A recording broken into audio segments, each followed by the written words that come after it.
اللہ الرحمن الرحیم. میرے دوست سینیٹر شبلی فراز صاحب federal minister for science and technology, my friend شفقت محمود صاحب federal minister of education, شاہرام Tarakai صاحب کے پی میں منسٹر ہیں اسی فیلڈ میں، چیئرمین پاکستان سائنس فاؤنڈیشن، اساتذہ، پرنسپلز، لیڈیز اینڈ جینٹلمین، السلام علیکم. یہ ہر چیز پہ میں آ کر مجھے لگتا ہے ایسے جیسے میرا پسندیدہ ٹاپک ہے آج بات کرنے کے لیے، تو اسٹیم ایجوکیشن بھی something very dear to me. اس حوالے سے میں آپ سے یہ بات رکھنا چاہتا ہوں کہ science, technology, engineering and maths, میں بڑی جلدی اپنی زندگی میں اس نتیجے پر پہنچا کہ میتھس جو ہے وہ لاجک کی فاؤنڈیشن ہے، منطق کی، اور اس وجہ سے پہنچا کہ میری والدہ مجھے پڑھاتی رہی منطق کی کتابیں بھی. تو اور اس کے اندر ایک اور چیز ہے جس کا میں بھی ذکر کروں گا. پاکستان کے اندر ہر سال ایک سروے ہوتا ہے جو اثر فاؤنڈیشن سروے کرتی ہے تعلیمی معیار کا، تعلیم کے اعتبار سے. وہ یہ بھی دیکھتے ہیں کہ فزیکل فیسلٹیز کیا ہیں، تعلیم کے اعتبار سے بچے کیا سیکھ رہے ہیں اور اساتذہ کیا پڑھا رہے ہیں. بڑا کمپریہنسو، ہندوستان میں بھی ہوتا ہے، پاکستان میں بھی ہوتا ہے اسی نام سے. تو جب میں اپنی MNA الیکٹ ہوا تو مختلف ہر سال ان کے جو لانچ کرتے تھے اپنی سالانہ اسٹیٹسٹکس، اس میں جاتا تھا. وہاں پتہ یہ چلا کہ اسٹیم کے اندر پاکستان کے اندر ریجن کے حوالے سے بھی اور دنیا کے حوالے سے بھی فوکس بچوں کا اور تعلیم کا کم ہے. میتھس، سائنس، اسکولوں کے لیول پر میتھس، سائنس، اور ہائر لیول پر ٹیکنالوجی اور انجینئرنگ اسی کی بلڈنگ بنتی ہے. تو میں آپ سے ذکر کرنا چاہتا ہوں کہ وہ اس کے لیے پھر میں نے کیا کیا. اچھا، مجھے بھی خیال ہوا کہ اگر سائنس کی طرف بچے نہیں آئیں گے تو ایکچول ترقی سوشل سائنسز کے اندر تو یہ ضرور ہوتی ہے کہ معاشرے کا خیال کرو، غریب پروری کر لیں، جو ڈسٹریبیوشن آف ریسورسز ہے وہ کر لیں، مگر جو ویلتھ بنتی ہے وہ سائنس کے ذریعے، انڈسٹریز کے ذریعے، IT کے ذریعے، ان چیزوں کے ذریعے ویلتھ بنتی ہے. تو میں ایک سٹڈی آپ کو بتانا چاہتا ہوں جس کی بنیاد پر پھر میں بتاؤں کہ میں نے کیا کیا تھا. اور میں نے سٹڈی آج کل میں ہی پڑھی ہے کہ یونیورسٹی آف سرگودا نے، شفقت صاحب اور شبلی صاحب، یونیورسٹی آف سرگودا نے 2016-17 میں اسٹیم کے اوپر ایک سٹڈی کی. 4-5 اس کے آتھرز ہیں، اور آئرس ایک پبلک اوپینین پولنگ کی آرگنائزیشن ہے اس کے ساتھ مل کر، کہ بچے جو اس سائنس اور ٹیکنالوجی اور انجینئرنگ میں آئے تو وہ کس موٹیویشن سے آئے. کیونکہ موٹیویشن بھی تو ہو نا کہ اس کی طرف آئیں، تو بچے کس موٹیویشن سے آئے. اچھا، یہ بڑا اہم ہے. اگر کوئی چیز آپ مارکیٹ میں دیکھنا چاہتے ہیں تو آپ جو مینوفیکچرر ہے وہ دیکھتا ہے کہ یہ چیز خریدی کیوں جا رہی ہے، کمپٹیٹر کی چیز خریدی کیوں جا رہی ہے، تو میری چیز میں اگر بیچنا چاہوں تو کس طرح سے خریدی جائے گی. اس سروے کی بنیاد پر پتہ چلا کہ سب سے اہم چیز جو ہے وہ لڑکیوں اور لڑکوں کی سلیکشن آف اسٹیم ایجوکیشن یا اس طرف وہ والد ہیں، والدین نہیں، والد ہیں، جو اپنے بچوں کو معاشرے کی ضروریات کے اعتبار سے انٹرپریٹ کرتا ہے کہ سائنس کے اندر یا انجینئرنگ کے اندر یا ٹیکنالوجی میں جائے. دوسرا فیکٹر کیا ہے؟ دوسرا فیکٹر وہ بچے جو پاکستان میں میوزیمز کی وزٹ جنہوں نے کی ہو، جن کو اشتیاق ہوا ہو وہاں جا کر چیزوں کے حوالے سے. بالکل انوکھا پہلو ہے میں آپ کے سامنے رکھ رہا ہوں، جو میوزیمز میں گئے. تیسرے وہ جنہوں نے کوئی سائنس فیسٹیول میں گئے ہوں، چاہے وہ اسکول میں ہو یا شہر میں ہو، کوئی سائنس فیسٹیول، سائنس کا سینٹر ہو، کوئی سیمینار ہو. اور چوتھے ایک بات اور آپ کو بتا دوں کہ اس سروے میں پتہ چلا میڈیا کا کوئی رول نہیں ہے. تو میڈیا جتنا اکساتا رہے کہ سائنس میں جاؤ، انجینئرنگ میں جاؤ، میڈیا کا اس میں رول نہیں ہے، مگر رول آیا ان چیزوں کی طرف. اور چھٹا، استاد موٹیویٹ کرتے ہیں کہ کس طرف جاؤ. اب میں آپ کو اپنی ذاتی ایک کہانی سناتا ہوں کہ میں بالکل پھسڈی اسٹوڈنٹ تھا، اور بچپن سے مجھے یاد ہے کہ کلاس میں اگر 25 بچے تھے تو میں 20 اور 25 کے بیچ میں ہوتا تھا. کوشش یہ رہی اور کامیاب رہا کہ 25 سے فیل نہ ہو جاؤں. 20 اگر 40 تھے تو میں 35 اور 40 کے درمیان رہا ان گریڈنگ. تو میرے ایک میتھس کے استاد تھے, ان کا نام بھی میرا ہم نام مگر رشتہ دار نہیں تھے, الوی صاحب. تو 9th کے اندر میں میتھس میں فیل ہو گیا. اور اس زمانے میں 9th اور 10th دونوں کے امتحان سرکاری ہوتا تھا بورڈ کا.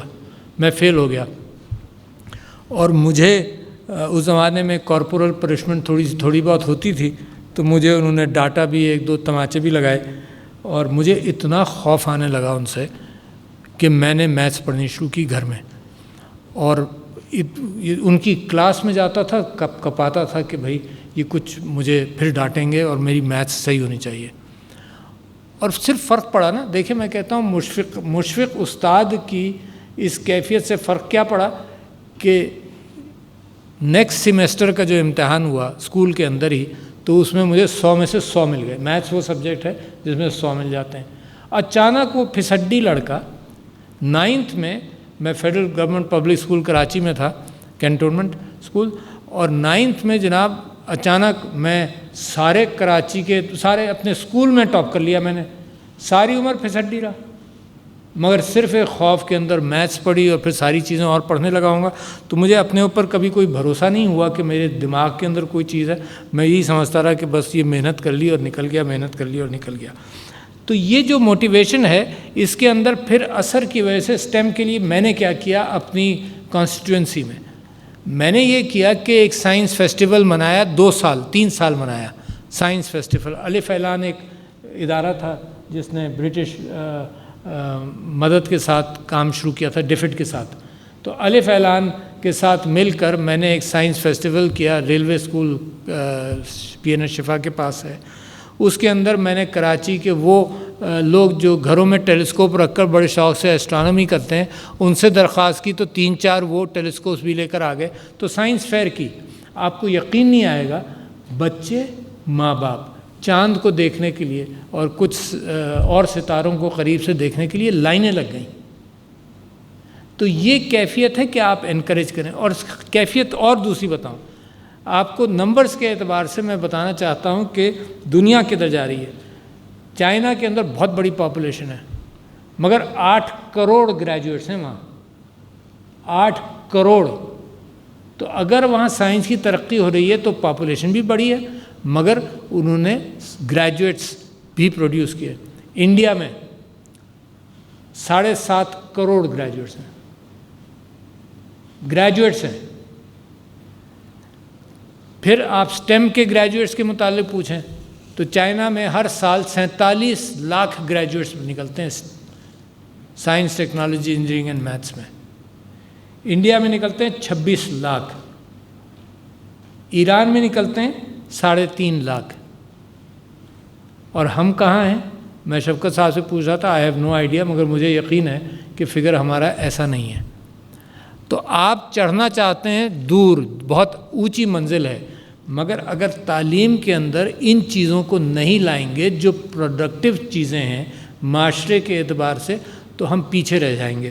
تو میں یہ سمجھتا ہوں کہ یہ بے انتہا صحیح وقت پر آپ نے کام کیا, بے انتہا ضروری ہے کہ اسٹیم ایجوکیشن کو پروموٹ کریں. تو شبلی فراز صاحب آپ کو مبارکباد بھی دیتا ہوں, اور آپ کو یہ ذکر کروں کہ تاریخ میں انسان کی جب یونیفارم اسکرپٹ کے اندر بھی جو چیزیں آج موجود ہیں, اور خاص طور پر یونیفارم اسکرپٹ سیرین ریجن کی اور یوفریٹس اور ادھر کی اسکرپٹ تھی, اور وہ پریزروڈ اس وجہ سے ہے کہ وہ کلے کے اندر بیک کر دی گئی, تو وہ موجود ہے.